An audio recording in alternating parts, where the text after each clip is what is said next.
ప్రభాస్ హీరోగా సందీప్ రెడ్డి వంగ దర్శకత్వంలో తెరకెక్కనున్న cinema spirit. ఈ మూవీలో ప్రభాస్ ను ఫస్ట్ టైం పోలీస్ డ్రెస్ లో చూపించబోతున్నారు ఈ క్రేజీ డైరెక్టర్. యానిమల్ తో ఇండియన్ సినిమాకు కొత్త బౌండరీస్ సెట్ చేసిన సందీప్, డార్లింగ్ సినిమాను అంతకు మించి అన్న రేంజ్ లో ప్లాన్ చేస్తున్నారు. ఈ మధ్య రెగ్యులర్ షూటింగ్ స్టార్ట్ చేసిన యూనిట్ సింగిల్ షెడ్యూల్లోనే సినిమాను పూర్తి చేసేలా ప్లాన్ చేసింది. డార్లింగ్ ప్రభాస్ కూడా అందుకు తగ్గట్టుగా మిగతా సినిమాలను పక్కన పెట్టి ఈ ఒక్క సినిమా మీదే వర్క్ చేస్తున్నారు. 2 నెలల పాటు పూర్తిగా ఈ సినిమాకే టైం కేటాయిస్తున్నారు డార్లింగ్.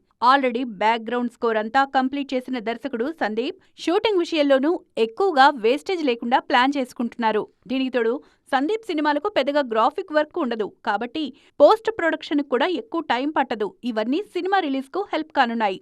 ఇప్పుడున్న స్పీడ్ చూస్తుంటే స్పిరిట్ 2026 సమ్మర్ తర్వాత ప్రేక్షకుల ముందుకొచ్చే ఛాన్స్ ఉందంటున్నారు మేకర్స్.